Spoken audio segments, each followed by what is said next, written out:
Ini bab sembahyang ataupun bersembahyang pada ketika gelap ataupun berlaku kegelapan, wa nahwiha, dan seumpamanya. Dalam nuskha yang lain, wa ghairiha, dan selainnya, yakni selain daripada berlaku kegelapan itu, seperti gempa ke, dan seumpamanya. Dengan sanadnya, Imam Abu Dawud meriwayatkan daripada An-Nadhr, beliau berkata pernah berlaku kegelapan di zaman Anas bin Malik. Dia berkata, aku pun pergi kepada Anas, lalu aku berkata, wahai Aba Hamzah, adakah pernah berlaku keadaan seperti ini kepada kamu di zaman Rasulullah sallallahu alaihi wasallam dahulu? Qala, Anas berkata, ma'adzallah, tak ada, tak ada sama sekali. Ma'adzallah, minta dijauhi, dijauhi Allah. Atau semoga Allah menjauhkan, ataupun kita memohon pertolongan ataupun perlindungan daripada Allah. Itu boleh. Tapi maksud dia di sininya tak ada sama sekali. Sesungguhnya angin kencang bertiup sahaja, kami sudah pun bersegera pergi ke masjid kerana takut akan berlaku kiamat. Bab sujud indal ayat. Ini bab sujud pada ketika melihat tanda-tanda, yakni kebesaran Allah Subhanahu wa taala. Dengan sanadnya, Imam Abu Dawud meriwayatkan daripada Ikrimah, beliau berkata, ada orang menceritakan kepada Ibnu Abbas, si fulanah, iaitu salah seorang isteri Nabi sallallahu alaihi wasallam, telah mati. Terus Ibnu Abbas turun bersujud.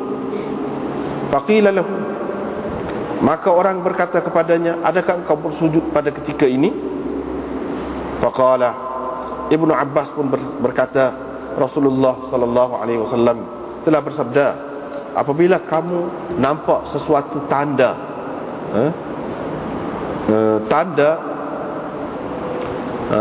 tanda kebesaran Allah, maka kamu bersujudlah. Mana lagi ada tanda yang lebih besar daripada kepergian ataupun kematian isteri-isteri Nabi sallallahu alaihi wasallam. Ini bab tafri' abwab salatis safar, perincian ataupun perbincangan berhubung dengan bab-bab sembahyang dalam perjalanan. Bab salatil musafir. Ini bab sembahyang orang musafir. Dengan sanadnya, Imam Abu Dawud meriwayatkan daripada Aisyah, beliau berkata, sembahyang itu telah difardukan dua rakaat. Yang ini dahulu sembahyang itu difardukan dua rakaat, sama ada pada ketika bermukim ataupun dalam perjalanan. Kemudiannya ditetapkan sembahyang safar itu, yang ini seperti asalnya, dan ditambah pada sembahyang hadar, dan ditambah pada sembahyang hadar. Yang ini sembahyang pada ketika seseorang itu berada di tempatnya. Dengan sanadnya, Imam Abu Dawud meriwayatkan daripada Ya'la bin Umayyah, beliau berkata, saya kata kepada Umar bin Al-Khattab, apa pandanganmu ataupun apa katamu tentang orang-orang yang mengqasarkan sembahyang, padahal Allah berfirman di dalam Al-Quran, iaitu apabila kamu takut, kamu akan diceroboh oleh orang-orang kafir. Keadaan seperti itu, hari seperti itu telah pun berlalu. Hari ini sudah tidak ada lagi keadaan seperti itu. Faqala, Umar menjawab, aku pun pernah hairan seperti mana engkau hairan itu. Kerana itulah aku telah menyebutkan perkara ini kepada Rasulullah sallallahu alaihi wasallam. Maka Nabi sallallahu alaihi wasallam bersabda, itu adalah sedekah yang Allah berikan kepada kamu oleh itu kamu hendaklah menerima sedekahnya. Dengan riwayat satu lagi, sama juga hadisnya, sama juga hadis sepuasa ni juga. Babun mata yaqsuru al-musafir, bilakah seseorang yang bermusafir itu boleh mengqasarkan sembahyangnya. Dengan sanadnya, Imam Abu Daud meriwayatkan daripada Yahya bin Yazid al-Hunai. Beliau berkata, saya telah bertanya Anas bin Malik tentang qasar, tentang mengqasarkan sembahyang. Maka Anas berkata, Rasulullah SAW apabila keluar sejauh perjalanan 3 batu ataupun 3 farsakh, Syu'bah telah syak dalam meriwayatkan lafaz ini. Baginda SAW akan bersembahyang 2 rakaat. Dengan sanadnya, Imam Abu Daud meriwayatkan daripada Anas bin Malik, beliau berkata, aku telah bersembahyang bersama Rasulullah SAW zuhur di Madinah 4 rakaat dan asar di Dzul Hulaifah 2 rakaat.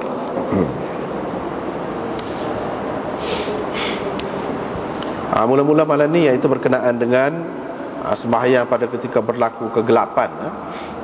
Nampak sesuatu yang pelik lah berlaku, misalnya kegelapan ataupun lain-lainnya. Di sini pernah berlaku semasa Anas bin Malik masih hidup lagi, berlaku gelap, tengah hari tapi gelap. Jadi adalah orang tanya, yang ni perawi ni lah, dia tanya, wahai Abu Hamzah, adakah pernah berlaku kepada kamu keadaan seperti ini semasa Rasulullah SAW dahulu? Adakah pernah berlaku? Anas berkata, ma'adzallah, ma'adzallah. Sebab itu kita tengok dalam syarah kita, wal gharad bihadzal kalam inkaru wuqu'i mithli hadhihi adh-dhulmah ala ahdi Rasulillah sallallahu alaihi wasallam. Maksud ianya iaitu nak menafikan adanya suasana ataupun keadaan seperti ini di zaman Nabi sallallahu alaihi wasallam. Mana tak ada. Asal makna ma'adzallah, kita pohon perlindungan daripada Allah Subhanahu Wa Taala, yakni daripada berlakunya perkara seumpama ini. Tapi maksud di sini ialah tak ada, tak ada. Maknanya ma'adzallah, tidak ada sama sekali berlaku di zaman Nabi sallallahu alaihi wasallam supaya ni, kata dia. Di zaman Nabi dulu, dia nak ceritalah, zaman Nabi dulu tak, walaupun tak ada hak lagu ni angin saja bertiup kencang, kami sahabat-sahabat ni cepat pergi masjid, bersegera pergi ke masjid. Takut apa? Takut berlaku kiamat. Takut berlaku kiamat. Padahalnya kita kata banyak lagi perkara-perkara lain, alamat-alamat kiamat tidak timbul, tidak ada lagi. Apa yang pergi lari pergi ke masjid tu takut kiamat? Atau kiamat mana yang dimaksudkan ini?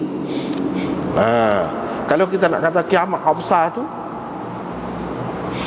kiamat hak senati tu, maka tidakkah sahabat-sahabat ni tahu bahawa banyak lagi alamat-alamat kiamat tu tidak nyata lagi, dan Nabi SAW pun tak pasti lagi, duk ada lagi kiamat lagu mana? Banyak lagi hak tak ada. Kita tahu dah kira-kira apa maksud kiamat.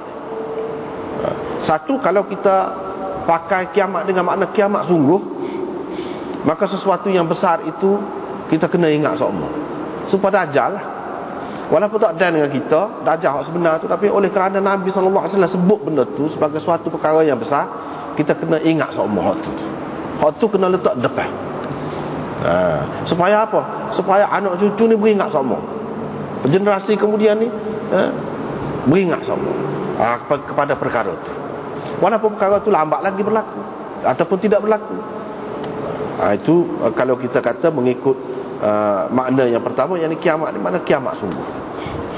Yang kedua, makna kiamat ini kiamat makna berlaku sesuatu perkara yang besar lah, malapetaka.